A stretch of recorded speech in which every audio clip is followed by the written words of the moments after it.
नमस्कार दोस्तों, स्वागत है आप सभी का एक बार फिर से हमारे इस चैनल शास्त्र वॉइस पर। दोस्तों, सच्चे हृदय से कमेंट बॉक्स में लिखें, जय माता दी माता रानी आपके सभी कष्टों को समाप्त करें, आपकी झोली खुशियों से सदैव भरी रहे। आज की कहानी बहुत ही ज्ञानवर्धक है। अगर आपके घर में धन नहीं रुकता है तो नहाते समय औरतें ये उपाय जरूर करें, अचानक धन प्राप्ति होती है। इसके अलावा जो औरतें कपड़े खोलकर नहाती हैं, अर्थात उनके लिए भी खुशखबरी है मित्रों। एक समय शिवजी महाराज पार्वती के साथ हरिद्वार में घूम रहे थे। पार्वती जी ने देखा कि समस्त मनुष्य गंगा में नहा नहाकर हर हर गंगे कहते चले जा रहे हैं। अगर आप ये कहानी सुन रहे हैं तो पूरा सुनिएगा, क्योंकि आधा अधूरा ज्ञान सही नहीं होता। इसीलिए वीडियो अंत तक जरूर देखिएगा। इसके अलावा हे मां लक्ष्मी, जो हमारी इस वीडियो को लाइक करें और चैनल को सब्सक्राइब करें, उनके घर में धन की कभी कोई कमी ना रहे, उनका घर हमेशा धन से भरा रहे। दोस्तों, भगवान के नाम पर कंजूसी ना करें। सबसे पहले अपनी पूरी सच्ची श्रद्धा से कमेंट में हर हर महादेव, ओम नमः शिवाय, राधे राधे जरूर लिखें। दोस्तों, जब पार्वती जी ने देखा कि समस्त मनुष्य गंगा में नहा नहाकर हर हर गंगे कहते चले जा रहे हैं, परंतु सभी दुखी और परेशान हैं, तब पार्वती जी ने बड़े आश्चर्य से शिव जी से पूछा कि हे महादेव, गंगा में इतनी बार स्नान करने पर भी इनके पाप और दुखों का नाश क्यों नहीं हुआ? क्या गंगा में सत्यता नहीं रही? शिवजी ने कहा, प्रिय, गंगा में तो वही सामर्थ्य है, परंतु इन लोगों ने पापनाशनी गंगा में स्नान ही नहीं किया है, तब इन्हें लाभ कैसे हो? पार्वती जी ने आश्चर्य से कहा कि स्नान कैसे नहीं किया, सभी तो नहाकर जा रहे हैं, अभी तक इनका शरीर भी नहीं सूखा है। शिवजी ने कहा, ये केवल जल में डुबकी लगाकर आ रहे हैं, तुम्हें कल इसका रहस्य समझाऊंगा। दूसरे दिन बड़े जोर की बरसात होने लगी, गलियां कीचड़ से भर गई। एक चौड़े रास्ते में एक गहरा गड्ढा था, चारों ओर कीचड़ भर रहा था।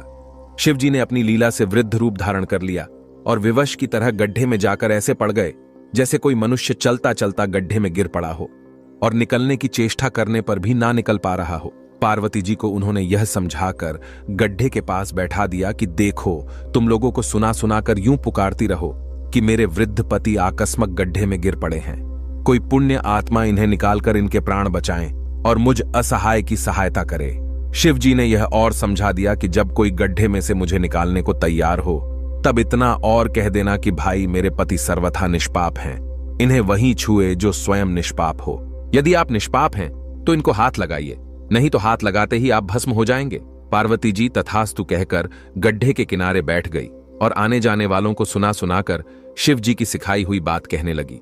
गंगा में नहाकर लोगों के दल आ रहे हैं। सुंदर युवती को यूं बैठी देखकर कईयों के मन में पाप आया।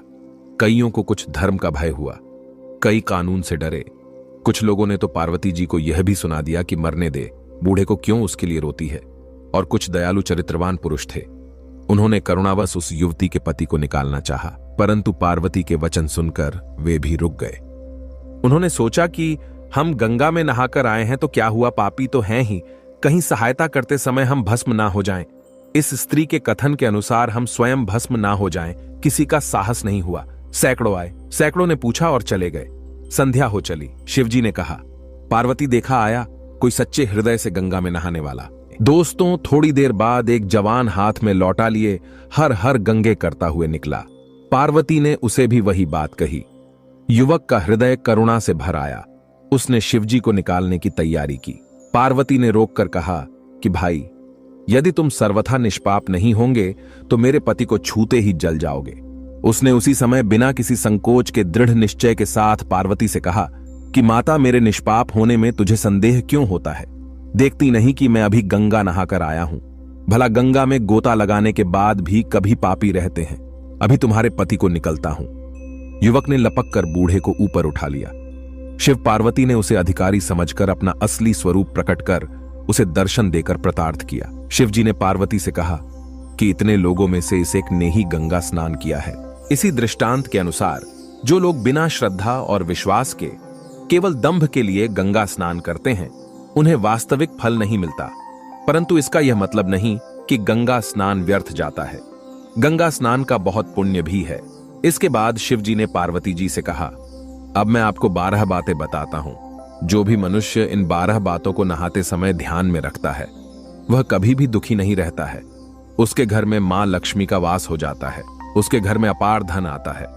घर में कभी भी लड़ाई झगड़ा नहीं होता है। उसका पूरा परिवार हंसी खुशी जीवन व्यतीत करता है। दोस्तों, तब माता पार्वती ने कहा, हे भगवान, आप हमें यह वह 12 बातें बता दीजिए। इसके बाद भगवान शिव उन बातों को बताना शुरू कर देते हैं और माता पार्वती बहुत ध्यान से सुनने लगती हैं। दोस्तों, ये 12 बातें आप लोग भी बिल्कुल ध्यान से सुनना। इसके बाद भगवान शिव कहते हैं, प्रिय, यह 12 बातें बताने के बाद मैं आपको एक बात और बताऊंगा जो औरतों के लिए है। जो औरतें कपड़े खोलकर स्नान करती हैं, उनके लिए यह बात बहुत ही महत्वपूर्ण है। तो पार्वती जी, इस बात को आप बहुत ही ध्यान से सुनना। तभी शिवजी अपनी वाणी को शुरू कर और बताने लगते हैं। दोस्तों, शिवजी कहते हैं, स्नान करने से शरीर निरोगी रहता है और मन प्रसन्न रहता है। नहाने से चेहरे की क्रांति और शारीरिक आकर्षण में भी बढ़ोतरी होती है। अगर इस नित्य कर्म के दौरान कुछ बातों का ध्यान रखा जाए तो आध्यात्मिक से भी ज्यादा लाभ पाया जा सकता है। नहाने के क्रम में जिन बातों का ख्याल जरूरी रखा जाना चाहिए, अब उन बातों के बारे में बताने जा रहा हूं प्रिय। आप इन बातों को बिल्कुल ध्यान से सुनना।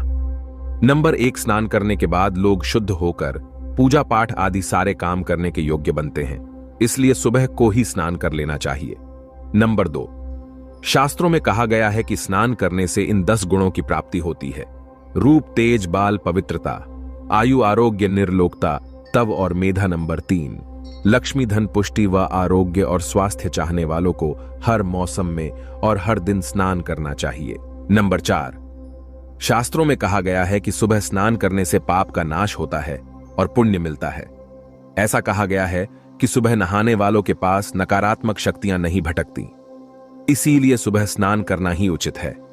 नंबर 5, बीमारी की हालत में सिर के नीचे से ही स्नान करना चाहिए। गीले कपड़े से शरीर को पोंछ लेना एक तरह का स्नान ही कहा गया है। नंबर 6, सुबह की लालिमा छाने से पहले ही स्नान लेना श्रेष्ठ माना गया है।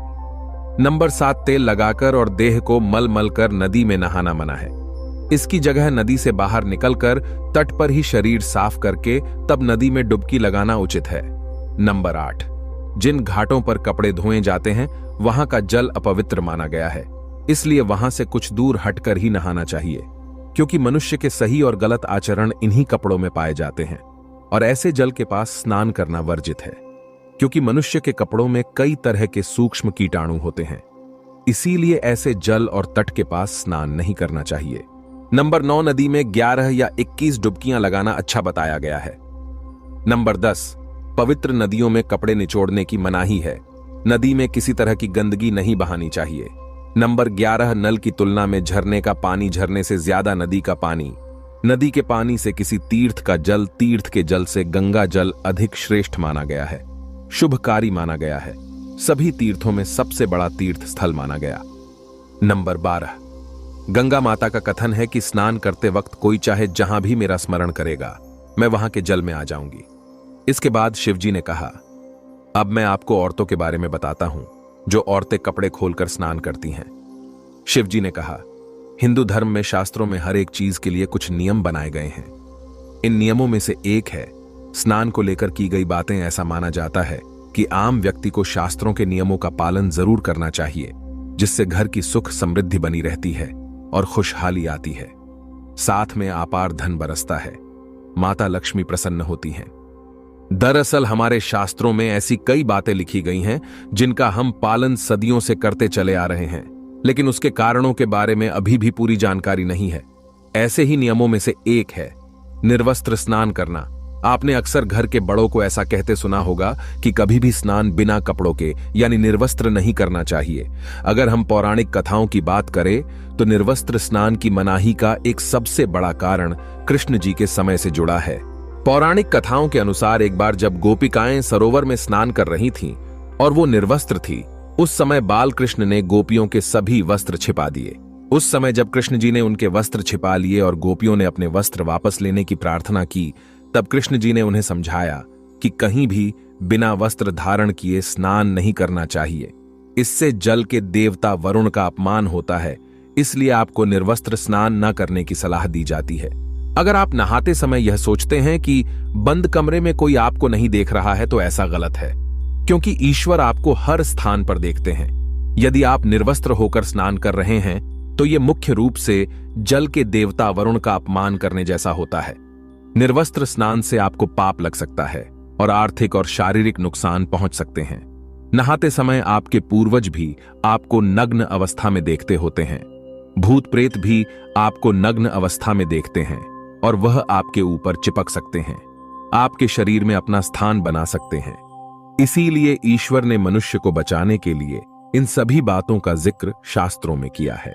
यदि आप निर्वस्त्र स्नान करते हैं तो आपके शरीर में नकारात्मक ऊर्जा प्रवेश करती है और आपकी मानसिकता भी नकारात्मक हो सकती है। इसलिए हमेशा आपको यही सलाह दी जाती है कि भले ही आप नहाते समय कोई एक कपड़ा धारण करें, लेकिन बिना कपड़ों के स्नान ना करें, तभी आपके लिए बेहतर होगा। निर्वस्त्र स्नान से शरीर की सकारात्मक ऊर्जा शरीर से बाहर निकल सकती है और इसका प्रभाव आपके शरीर के साथ मन मस्तिष्क में भी होता है। गरुड़ पुराण के अनुसार जब आप स्नान करते हैं तब आपके पितृ यानी मृत पूर्वज आपके आसपास मौजूद होते हैं। यदि आप निर्वस्त्र स्नान करते हैं तो आपको पितृ दोष लग सकता है। दोस्तों, ऐसे स्नान करने से आपके पितरों को तृप्ति नहीं मिलती है और ये घर में पितृ दोष का कारण बन सकता है और ये वस्त्रों से गिरने वाले जल को ग्रहण करते हैं जिनसे उनकी तृप्ति होती है। निर्वस्त्र स्नान करने से पितृ अतिरिक्त नाराज होते हैं जिनसे व्यक्ति का तेज बल, धन और सुख नष्ट होता है। इसलिए कभी भी निर्वस्त्र होकर स्नान नहीं करना चाहिए। दोस्तों, पुराणों के अनुसार नहाने वाला पानी पूर्वजों के हिस्से जाता है और निर्वस्त्र होकर नहाने से इसे पितरों के समक्ष बिना कपड़े के नहाना माना जाता है। शास्त्रों में ऐसी मान्यता है कि यदि कोई निर्वस्त्र स्नान करता है तो माता लक्ष्मी उससे रूठ हो सकती है। इससे आपकी कुंडली में धनहानि के योग्य बन सकते हैं और आपकी आर्थिक स्थिति खराब हो सकती है। इन्हीं कारणों से आपको निर्वस्त्र स्नान न करने की सलाह दी जाती है और शास्त्रों में भी इस बात की मनाही है। दोस्तों, अगर आप शास्त्रों का सम्मान करते हैं तो एक लाइक जरूर करना।